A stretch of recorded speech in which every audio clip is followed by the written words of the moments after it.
오늘 은혜 받으실 하나님 말씀은 고린도전서 7장 17절로 24절까지의 말씀을 보도록 하겠습니다. 고린도전서 7장 17절로 24절까지의 말씀입니다. 고린도전서 7장 17절로 24절까지의 말씀 함께 합독하도록 하겠습니다. 시작. 오직 주께서 각 사람에게 나눠주신 대로 하나님이 각 사람을 부르신 그대로 행하라. 내가 모든 교회에서 이와 같이 명하노라. 할례자로서 부르심을 받은 자가 있느냐? 무할례자가 되지 말며 무할례자로 부르심을 받은 자가 있느냐? 할례를 받지 말라. 할례 받는 것도 아무것도 아니요 할례 받지 아니한 것도 아무것도 아니로되 오직 하나님의 계명을 지킬 따름이니라. 각 사람은 부르심을 받은 그 부르심 그대로 지내라.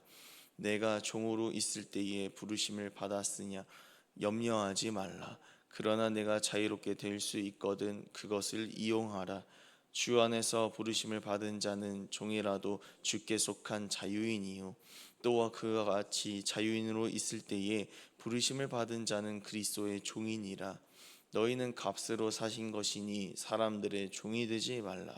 형제들아 너희는 각각 부르심을 받은 그대로 하나님과 함께 거하라. 아멘.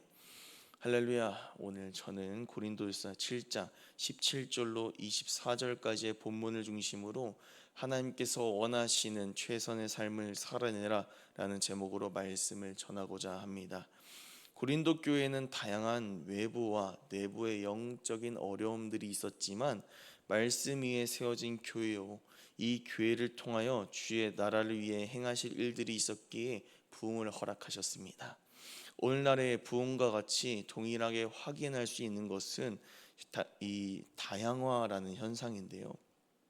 지금 여기에 모인 저와 여러분의 생각이 다릅니다. 자라온 환경도 생활 양식도 다릅니다. 그러나 이 한자리에 모인 이유는 오직 예수 그리스도인 줄로 믿습니다. 이와 같이 고린도 교회를 통해서 많은 영혼들이 주님 앞에 돌아오게 되었습니다. 문제는 지금보다 더 심각했던 유대인의 우월의식, 선민의식이었습니다. 하나님께서 직접 선택하신 민족이라는 이 우월감에 이 유대인들은 이방인들을 무시하고 업신여겼습니다. 그래서 고린도 교회도 부흥을 맞이하며 이방인들이 교회에 정착하고 신앙이 자라나는 과정에서 유대인들과 잡음이 날 수밖에 없었습니다. 이러한 본문에 대하여서 주님께서는 바울을 통하여 하나의 통일된 명령을 주시는데 오늘 본문 17절을 한번 보도록 하겠습니다. 함께 합독하겠습니다. 시작. 오직 주께서 각 사람에게 나눠주신 대로 하나님이 각 사람을 부르신 그대로 행하라. 내가 모든 교회에서 이와 같이 명하노라. 아멘. 이 말씀을 통하여 주시는 명령의 범위는 어떻게 되겠습니까? 17절에서 말하는 것처럼 모든 교회에 해당되는 주의 명령입니다. 즉 모든 교회에서는 하나님께서 각 사람에게 부르신 그 자리와 삶의 양식대로 행하라고 하시는 것입니다. 그러나 우리가 지금 살아가는 세상의 삶은 그대로 살아가야 할지에 대한 이 구체적인 기준이 모호합니다. 어떤 것이 하나님께서 기뻐하시는 것인지 아닌지에 대하여 말입니다. 이러한 내용에 대하여서 당시 유대인과 이방인에 대해서 구체적으로 바울은 예시를 들고 있습니다. 첫 번째 예시인 본문 18절 한번 보도록 하겠습니다. 18절 함께 읽습니다. 시작. 할례자로서 부르심을 받은 자가 있느냐? 무할례자가 되지 말며 무할례자로 부르심을 받은 자가 있느냐? 할례를 받지 말라. 아멘. 여기서 말하는 할례자는 유대인을, 무할례자는 이방인들을 표현하고 있습니다. 이방인으로 부르심을 받은 사람들은 애초에 이방인처럼 사는 것이 불가능합니다. 소위 말해 일탈이라고 하는 이 선택을 하게 되어지면 유대인 사회에서 살아갈 수가 없기 때문에 이방인이 될 수 없다는 것입니다. 또 이방인이 할례를 한다고 해서 그들이 유대인이 될 수 없습니다. 즉 예수 그리스도를 믿고 영접하는데 굳이 방해가 되지 않는 것에 대하여서 우리의 관심과 에너지를 낭비하지 말라는 말입니다. 두 번째 예시도 마찬가지입니다. 본문 21절 한번 보도록 하겠습니다. 함께 합독합니다. 시작. 내가 종으로 있을 때에 부르심을 받았느냐 염려하지 말라. 그러나 내가 자유롭게 될 수 있거든 그것을 이용하라. 아멘. 두 번째로 바울은 자유인과 종의 관계를 들어서 삶의 자리에 대한 말씀을 알려주고 있는데요. 이 말씀을 근거로 바울이 다른 신학자들이 노예 제도에 찬성했다라는 이 잘못된 오해를 하기도 하지만 사실 하나님의 관점으로 보기만 하더라도 이러한 의미로 사용되지 않았다는 것은 누구나 깨달을 수 있는 부분입니다. 바울은 그리스도인의 사회적 신분이 노예라고 할지라도 하나님의 말씀 안에 거하는 진정한 자유를 누릴 수 있음을 강조하고 있는 것입니다. 어떻게 노예가 그리스도인이 될 수 있으며 자유를 누릴 수 있는가에 대해서 확실한 하나의 케이스를 소개할 수가 있는데요. 바울이 갇힌 중에서 낳은 아들이라고 표현한 이 오네시모입니다. 오네시모는 노예 출신인 사람이지요. 부유한 기독교인인 빌레몬의 종으로서 그의 재산에 손해를 끼치고 감옥에 들어갔다가 그 감옥에서 사도 바울을 만나게 됩니다. 그곳에서 바울을 만나게 된 인물인 이 오네시모는 바울을 통해 복음을 받아들이고 하나님의 일꾼으로 변화되어집니다. 빌레몬의 용서도 받은 그는 이 골로새 교회에 바울의 편지를 전달하는 이 사역자로 쓰임 받았습니다. 이처럼 세상에서 노예라고 할지라도 하나님의 은혜를 사모하며 구하는 자를 주님은 사용하신다는 것을 오늘도 증명하고 계시다는 것입니다. 여기서 중요한 포인트는 무엇입니까? 하나님께서는 우리를 부르신 자리에서 최선을 다하는 자를 사용하신다는 것입니다. 더 나아가 하나님을 찾고 그분의 은혜를 침노하며 사모하는 자를 들어 쓰신다는 것을 기억하시길 축복합니다. 그래서 세상이 우리에게는 겉으로 보여지는 모습을 들이밀면서 우리를 흔든다고 할지라도 주님께서 우리에게 주시는 이 정체성을 붙드시기를 축복합니다. 그렇다면 이 정체성이 무엇인지 오늘 본문 23절 함께 보도록 하겠습니다. 함께 합독합니다. 시작. 너희는 값으로 사신 것이니 사람들의 종이 되지 말라. 아멘. 저와 여러분들은 사람의 종이 아닙니다. 우리 모두는 하나님의 종이라는 것을 기억해야 될 줄로 믿습니다. 또 하나님께서는 이러한 종들을 이 자리에 불러주셔서 그분의 자녀로 삼아주시는 한량없는 은혜를 오늘도 베풀어 주십니다. 즉 죄인된 우리를 하나님의 자녀로 거듭나게 하시기까지 크신 하나님의 사랑이 오늘 본문의 두 가지의 예시를 통해 드러나 있다는 것입니다. 그래서 말씀 속에 담겨있는 우리를 향한 하나님의 사랑을 몇 개의 말씀을 통해서 구체적으로 적용하고 말씀을 정리하도록 하겠습니다. 첫 번째로 하나님의 사랑에 대해서는 하나님께서는 우리를 있는 모습 그대로 부르셨다는 것입니다. 대표적인 인물 한 명을 보도록 하겠습니다. 마태복음 9장 9절 말씀을 한번 보도록 할까요? 함께 합독하겠습니다. 시작. 예수께서 그곳을 떠나 지나가시다가 마테라는 사람이 세간에 앉아 있는 것을 보시고 이르시되 나를 따르라 하시니 일어나 따르니라. 아멘. 예수님께서 마태를 그의 제자로 부르십니다. 그런데 이 마태가 예수님의 부르심을 받았을 때에 그는 어디에서 무엇을 하고 있었습니까? 세관에 앉아 있었다라는 말을 통해서 그가 세리인 것과 세금 걷는 일을 하고 있었다는 이 현장을 생생하게 나타내고 있었습니다.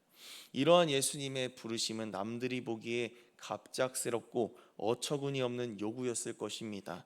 그러나 예수님께서 마태와 그의 제자들을 부르실 때에 이 예수님의 마음을 깨닫는다면 이러한 모습이 우리에게 사랑으로 다가올 것입니다. 세상의 시선으로 마태를 부르시는 예수님을 바라보게 되어진다면 굉장히 갑작스럽고 부담스러운 명령을 하는 분으로 밖에는 보이지 않을 것입니다.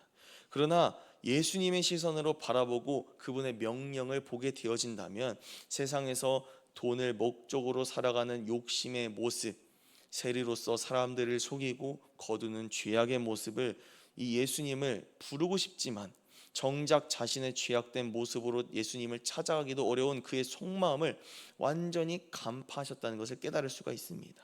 거기서 그치지 아니하고 예수님께서는 그의 죄악을 꾸짖지 아니하시고 마태를 당신의 제자로 부르십니다. 즉 마태는 아무것도 준비되지 아니하고 하나님 나라의 비밀을 알지도 못하는 이 물질에 환장한 인물이었습니다. 그러나 예수님께서는 마태의 모습 그대로 부르셨다는 것입니다. 이것이 오늘 본문에 숨겨져 있는 우리를 향한 놀라운 계획입니다. 하나님께서는 우리가 죄인이며 말씀대로 살겠다고 다짐하나 무너지는 우리의 모습을 중요하게 생각하지 않으십니다.